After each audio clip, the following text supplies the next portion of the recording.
دماغ سے گندے خیالات نکالنے کا عمل۔ حضرت علی رضی اللہ تعالی عنہ نے فرمایا، ایک شخص حضرت علی رضی اللہ تعالی عنہ کے پاس آیا۔ اس نے عرض کیا، اے علی، اکثر اوقات میرے ذہن میں گندے خیالات آتے ہیں، ان سے چھٹکارا کیسے پائیں؟ تو حضرت علی رضی اللہ تعالی عنہ نے فرمایا، بسم اللہ الرحمن الرحیم۔ واضح رہے کہ انسان کو وسوسے اور خیالات آنا ایک غیر اختیاری فعل ہے۔ اسی لیے حدیث شریف میں آیا ہے کہ نبی کریم صلی اللہ علیہ وآلہ وسلم نے فرمایا، میری امت کے لوگوں کے سینوں میں جو وسوسے آتے ہیں، اللہ تبارک و تعالی ان سے درگزر فرماتے ہیں جب تک کوئی شخص اس پر عمل یا اس کے بارے میں گفتگو نہ کرے۔ لہٰذا اس صورت مسئلہ میں سائل کو چاہیے کہ وہ وسوسوں کی طرف دھیان ہی نہ دے اور نہ ہی اس کو بار بار خیال کر کے لانے کی کوشش کرے اور نہ ہی ہٹانے کی کوشش کرے، بلکہ اس کی طرف التفات نہ کرے،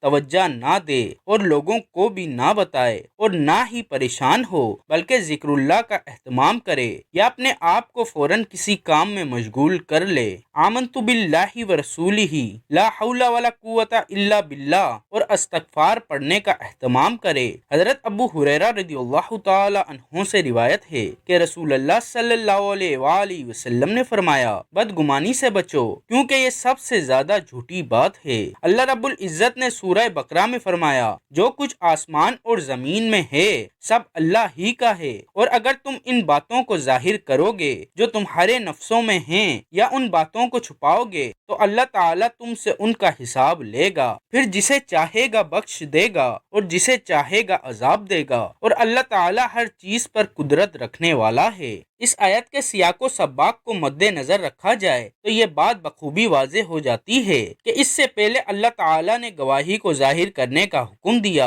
اور گواہی کے چھپانے سے منع فرمایا۔ لہٰذا اگر کوئی شخص معاملے کو جانتے ہوئے اصل بات چھپائے تو اللہ تعالیٰ دلوں کا حال بخوبی جانتا ہے، وہ ضرور حساب لے گا۔ جس طرح اللہ تعالیٰ اپنی مخلوق کے تمام اعمال کا محاسبہ فرمائیں گے، ان اعمال کا جو انسان کر چکا اور اس بات کا بھی کہ جس چیز کے چھپانے اور اس چیز کے ظاہر کرنے کا حکم فرمایا، کیا انسان نے اس پر عمل کیا؟ صحیح بخاری اور مسلم میں حضرت عبداللہ بن عمر رضی اللہ تعالی عنہ سے منقول ہے کہ رسول اللہ صلی اللہ علیہ وآلہ وسلم نے فرمایا، مومن کو قیامت کے دن اللہ تعالیٰ کے قریب کیا جائے گا، یہاں تک کہ اللہ تعالیٰ اس کے ایک ایک گناہ کو یاد دلائیں گے اور سوال کریں گے کہ تو جانتا ہے کہ تو نے یہ گناہ کیا تھا؟ مومن بندہ اقرار کرے گا۔ حق تعالیٰ فرمائیں گے کہ میں نے دنیا میں بھی تیری پردہ پوشی کی اور تیرا گناہ لوگوں میں ظاہر نہیں ہونے دیا، آج میں اسے معاف کرتا ہوں، اور نیکیوں کا اعمال نامہ اسے دے دیا جائے گا۔ ایک حدیث میں ہے کہ قیامت کے دن اللہ تعالیٰ فرمائے گا کہ یہ وہ دن ہے جس میں پوشیدہ چیزوں کا جائزہ لیا جائے گا اور دلوں کے پوشیدہ راز کھولے جائیں گے، اور اعمال لکھنے والے فرشتوں نے تو صرف تمہارے وہ اعمال لکھے ہیں جو ظاہر تھے، اور میں ان چیزوں کو بھی جانتا ہوں جن کے بارے میں فرشتے بھی نہیں جانتے، اور نہ انہوں نے وہ چیزیں تمہارے نامہ اعمال میں لکھی ہیں، میں وہ سب بتاتا ہوں اور اب ان کا حساب لوں گا۔ جب سورہ بقرہ کی یہ آیت نازل ہوئی تو صحابہ کرام رضی اللہ تعالی عنہ کو بڑا فکر ہوا کہ دل میں پتہ نہیں کیا کیا خیالات آتے ہیں، اگر ان کا حساب ہونے لگا تو پھر نجات کیسے ہوگی؟ صحابہ کرام نے اس بارے میں رسول اللہ صلی اللہ علیہ وآلہ وسلم سے دریافت کیا۔ آپ نے فرمایا، جو کچھ اللہ تعالیٰ نے فرمایا ہے اسے سن لو اور اس کی اطاعت کرو اور مان لو۔ پھر قرآن مجید کا یہ جملہ نازل ہوا، یعنی اللہ تعالیٰ کسی شخص کو اس کی قدرت سے زائد تکلیف نہیں دیتا، لہٰذا اس بارے میں بڑی واضح بات ذہن میں رکھنی چاہیے کہ انسان کی فطرت ہی ایسی ہے کہ اس کے ذہن میں کوئی خیال آئے تو اس کو روکا نہیں جا سکتا، لہٰذا جب انسان خیالات کے خود بخود آنے پر قدرت نہیں رکھتا تو اللہ تعالیٰ اس پر مواخذہ بھی نہیں فرمائیں گے۔ یہ بات بھی پیش نظر رہے کہ ایک ہی خیال کا آنا ایک ہے، خیالات کا لانا دونوں میں فرق واضح ہے۔ خیالات آ جائیں ان کے روکنے پر تو قدرت نہیں، لیکن خیالات لانے پر یا نہ لانے پر انسان قادر ہے۔ لہٰذا اگر کوئی جان بوجھ کر برے خیالات کو ذہن میں لائے تو اس پر پکڑ ہوگی، جیسے تکبر کا خیال، حسد، بغض، کینہ، دشمنی، لالچ اور دوسرے گناہوں کا خیال لانا اور ذہن میں اسے جگہ دینا یہ برا ہے۔ لیکن اگر یہ خیالات خود بخود آ جائیں تو پکڑ نہیں ہوگی، اس لیے کہ ارشاد نبوی صلی اللہ علیہ وآلہ وسلم ہے، فرمایا کہ اللہ تعالیٰ نے میری امت کے دلوں میں آنے والے خیالات کو معاف کر دیا ہے جب تک کہ ان خیالات کو زبان سے نہ کہا اور نہ ان پر عمل کیا۔ برے خیالات انسان کے ذہن میں جب آئیں تو ان کا علاج بہت آسان ہے۔